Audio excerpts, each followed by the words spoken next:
Hello everyone. Thank you guys for being here. This is Rachel, the Modern Shaman. If you're new to this channel, I am glad that you're here. There's a lot of wonderful energy and communication shared back and forth on this channel.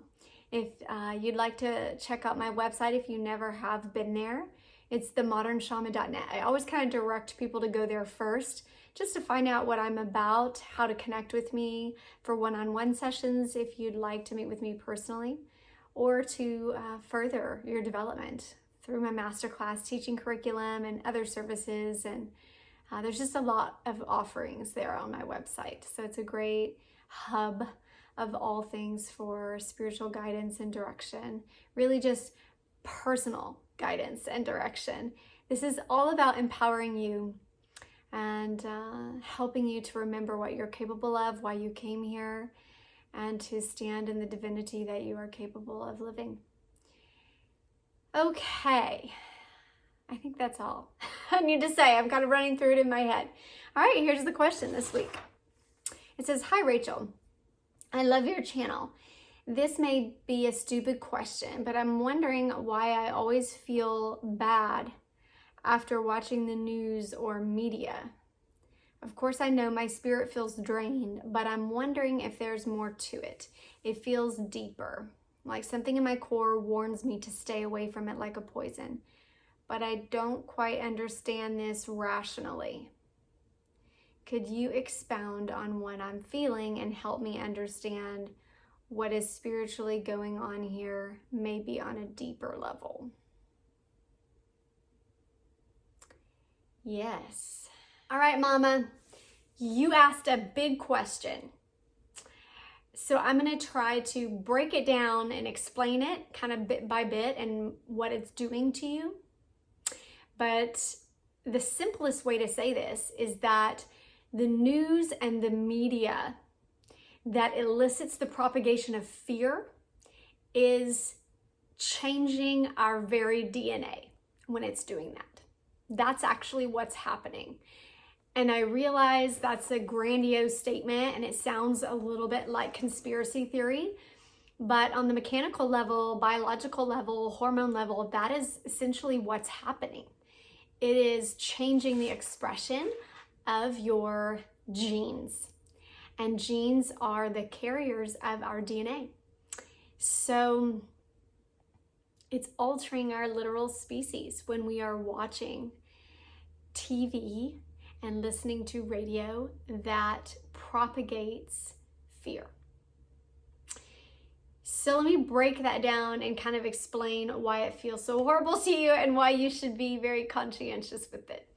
When you are receiving something visually that's eliciting, like that's showing you an experience of trauma, someone being tortured, or that's telling you all this horrible stuff that's going on in the world, things of war, pedophiles, all of these creepy things, or these horrible scenarios of family turning on family and shooting up our schools, it is eliciting a response in you that says, I am in danger for my life, or those that I love are in danger. Danger. This creates a response in our human body, okay? It's the function of the way that our organs work, and it is utilizing the function of the human body with precision. Now, when we see these things, remember, seeing is processing light. Now, light is just electromagnetic radiation, right? All light is electromagnetic radiation. And when we are processing something visually, so we're taking in the light, we are bringing it in, our organs of our body begin to process that information. And the processing of a traumatic event or a traumatic visual representation elicits cortisol. That's how we process it. Fight or flight, we freak out, or it elicits the reaction, the emotional response to fear or danger. Danger is cortisol release.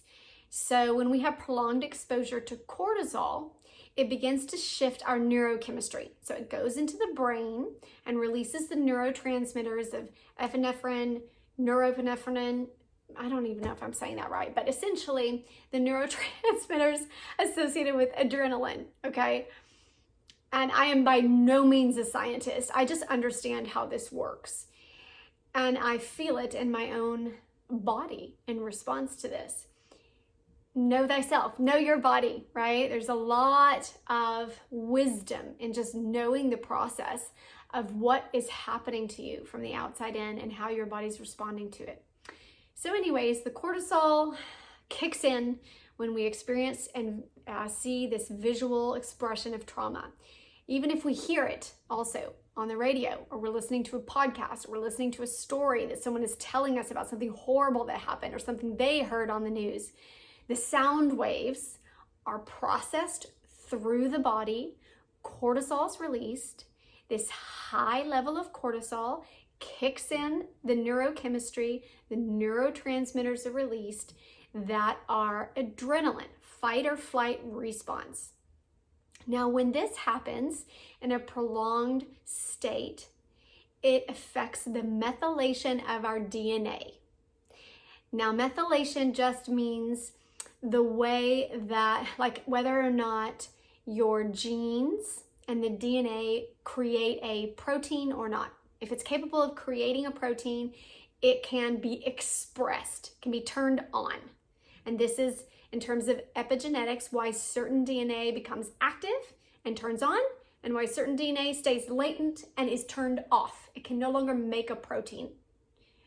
So the function of methylation is literally how things decide whether they're going to continue in our species or continue in our body and be expressed through gene expression of the DNA, right? And genes, remember, are just holders of our DNA. They hold the DNA, which is the molecule, right?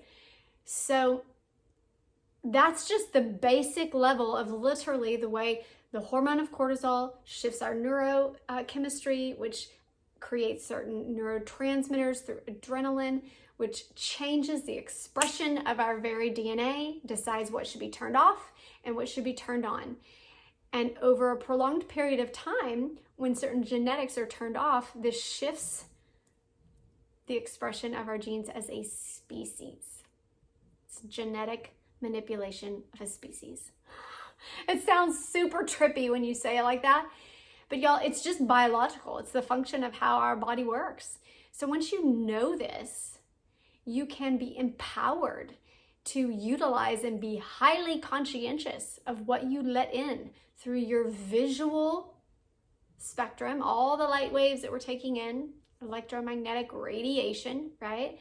The energy that we're taking in, electromagnetic processing. Remember, even if there's no visual of it, like we can't see the light wave, right? Like a radio wave, which I spoke of earlier, is not actually a sound wave. It's a light wave. It's a low, we just cannot see it through our optics, but we are nonetheless processing it, right? We have infrared, we have all sorts of different light waves that our body is processing it. So the energy of what we're feeling as we're processing all of this is impacting us.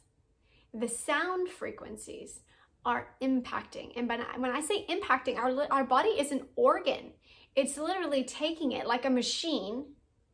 It's creating a hormone with it, and then it's outputting, being expressed through our gene expression. How we live out, what we do, what we think, how we populate this earth, live and breathe and do. And so it is incredibly potent as a tactic when it comes to the propaganda of fear, or on the flip side, utilizing media as a way to propagate positive reaction or positive epigenetics within our DNA expression. How wonderful is that if our genes literally help us on this ascension path? And we can absolutely do that by bringing in the input, the sound waves, the light waves, the positive, high vibrational emotions on the high electromagnetic spectrum, which are joy, compassion, love, bliss. So when we watch stories that inspire us, when we hear about somebody who triumphed with a sense of victory and just in a state of awe of what we're seeing and experiencing, when we process beauty, when we see art, when we see something that literally moves us into an emotional response of bliss, we are shifting our hormonal chemistry, our neurotransmitters, and then the expression of how that propagates through our DNA. When that happens, that is passed on through generations to your children and your children's children. And we ascend in a species as evolutionary manipulation in the most positive way you can imagine. So there's a lot of power there. And you are tapping into it. When you said that you feel like there's something deeper going on here, you are 1,000,000 times right. Yes. So my deepest piece of advice to you is to be conscientious and wise about the ways that you utilize your own process, what you are inputting and allowing to come in. And you don't have to run away from things that are fearful. You just simply shift into things that are inspiring to you, beautiful to you, that elicit joy and appreciation and harmony and light. All good things. All right, I'm going to sign off here. Blessings, you guys. We'll be back next week with another video.